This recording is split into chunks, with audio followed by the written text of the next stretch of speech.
Hi guys, today we talk about how can you add native teach and learn language on your Hello Talk app. We're going to figure out the solution on how you can do that on your app.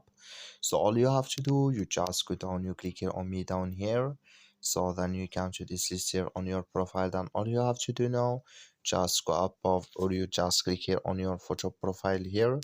So when you click on it, it's going to take you here in this list. Then all you have to do now, just click here on edit profile and you come to this list here. Then all you have to do, you just click here on language here. So then all you have to do now, you just come to this list. Then here can you choose native teach here. So in this list, if you want to add one or so, you just you have to pay for it here. And here you're learning language here, so you just click in here, then choose language you're learning, and here choose your level here.